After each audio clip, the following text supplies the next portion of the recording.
మరొక సందర్భంలో సాధనాక్రమంలో భాగంగా ధ్యాన విధిని వివరిస్తూ ధ్యానం అనేది ఒకటి కాదు, ధ్యానాన్ని 3 భాగాలుగా విభజిస్తూ ఓంకారం ఉచ్చరించడమే ధ్యానం కాదు. ఓంకారాన్ని ఉచ్చరిస్తూ 2 కనుబొమ్మల మధ్య భాగాన అంటే నుదిటి మధ్య భాగాన ఓంకారాన్ని ధ్యానిస్తూ ఒకే వరుసలో గనుక వెళ్ళగలిగితే అది ఒక అంగంలా ఏర్పడి సహస్రారంలో ఏకమవుతుంది. ఇలా ప్రతి ఒక్కరూ ఏకాగ్రతను పెంచుకోవాలి. అంతేకాక ప్రతిరోజు మీ కార్యక్రమములను పూజలను నిర్వహించే ముందు సహస్రారంలో ఓంకారంపై ధ్యానము చేసినట్లయితే మీ పనులన్నీ సులువుగా జరుగుతూ స్వేచ్ఛగా ఉండగలుగుతారు.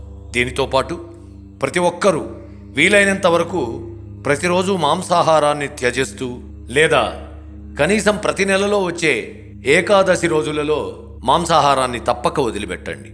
ఇది ప్రతి ఒక్కరూ పాటించవలసిన నియమం.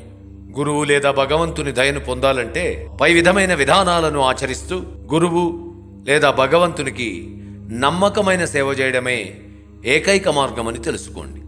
మరొక సందర్భంలో బాబాజీ గారు తన చిన్నతనంలో జరిగిన ఒక సంఘటనను గుర్తు చేసుకుంటూ తనకు ఇష్టమైనది హల్వా కాదని తేనెలో నానబెట్టిన పనస తొనలని వాటిని తన చిన్నతనంలో దొంగిలించినందుకు అమ్మ తనను కొట్టిందని, ఆ క్షణం నుంచి నా తప్పును తెలుసుకుని నా తల్లి నన్ను దిద్దుబాటు చేసినందుకు అమ్మను గౌరవించడం పూజించడం నేర్చుకున్నాను అని విటిఎన్ గారితో చెబుతూ బోధ చేయడానికి మొదలుపెట్టారు.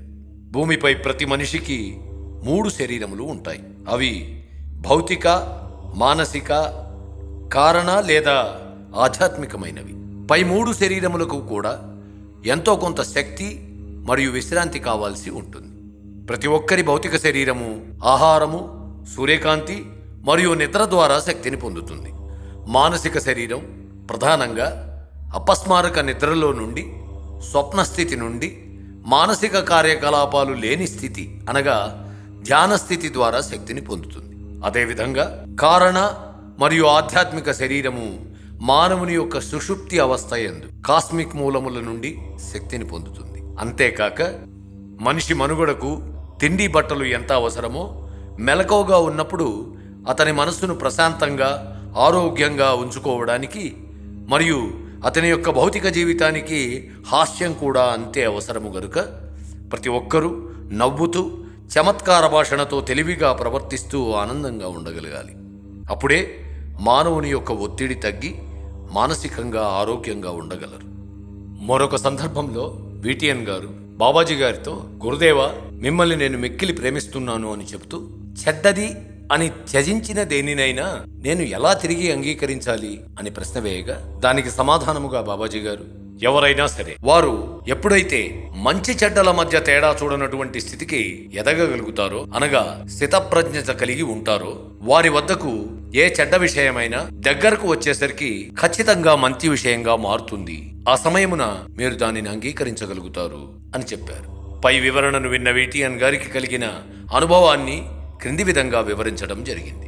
ఒక సాయంత్రం విటిఎన్ గారు తన గ్రూపు సభ్యులతో బాబాజీ గారు వారికి ప్రతిపాదించిన క్రియాబాబాజీ ప్రెస్కి అనుమతులు తెచ్చుకొనుటకు క్లిష్టమైన పరిస్థితులు ఉన్నప్పటికీ ప్రయత్నాలు కొనసాగించారు. కానీ మరుసటి రోజుకి ఆ ప్రయత్నంలో వారు విఫలమై మండే ఎండలో ఇంటికి తిరిగి వెళ్తూ మళ్లీ ప్రయత్నం చేయడానికి ఒక ఏజెంట్ను పంపాలని యోచిస్తూ నడుస్తూ ఉండగా అకస్మాత్తుగా వీధి చివర గల మూలయందు ఒక వ్యక్తి ఓం అని నమస్కరిస్తూ కనిపించి మాకు తగిన సలహా ఇచ్చారు. ఇదియే బాబాజీ గారి అనుగ్రహం.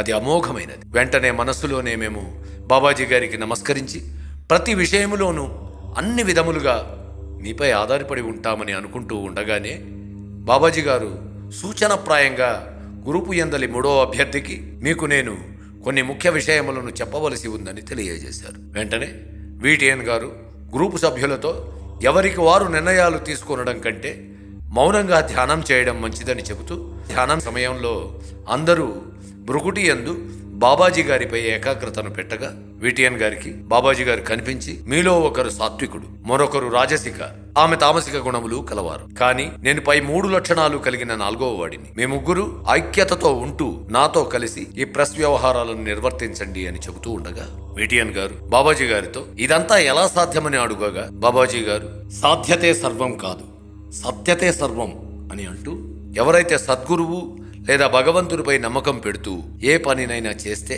మీరు మాట్లాడే మాటల్లో గాని మీరు పలికే శబ్దాలలో గాని తప్పులు ఉన్నప్పటికీ గురుదేవులు లేదా భగవంతుడు సరిదిద్దగలరు. ఆ సమయమున శిష్యుడు లేదా భక్తుడు వారి వారి లోపాలను సరిదిద్దుకుంటే తప్పుగా ఉన్న దాని వలన కలిగే దుష్ఫలితాలు కూడా మీ దరి చేరవు అని తెలుసుకోండి. ఒక సందర్భంలో విటిఎన్ గారు అడిగిన ప్రశ్నకు బాబాజీ గారు సమాధానం చెప్తూ, ఒకే తల్లిదండ్రులకు జన్మించిన ఇద్దరు పిల్లలు ఒకే వాతావరణంలో తల్లిదండ్రుల ద్వారా సమానమైన ప్రేమను పొందుతూ పెరిగినప్పటికీ ఒకరు సాత్విక గుణములను రెండోవాడు రాజసిక గుణములను కలిగి ఉంటూ విభిన్నమైన పాత్రలను పోషిస్తూ ఉండడం ప్రస్తుత కాలంలో మీరు ఎక్కువగా గమనించవచ్చు.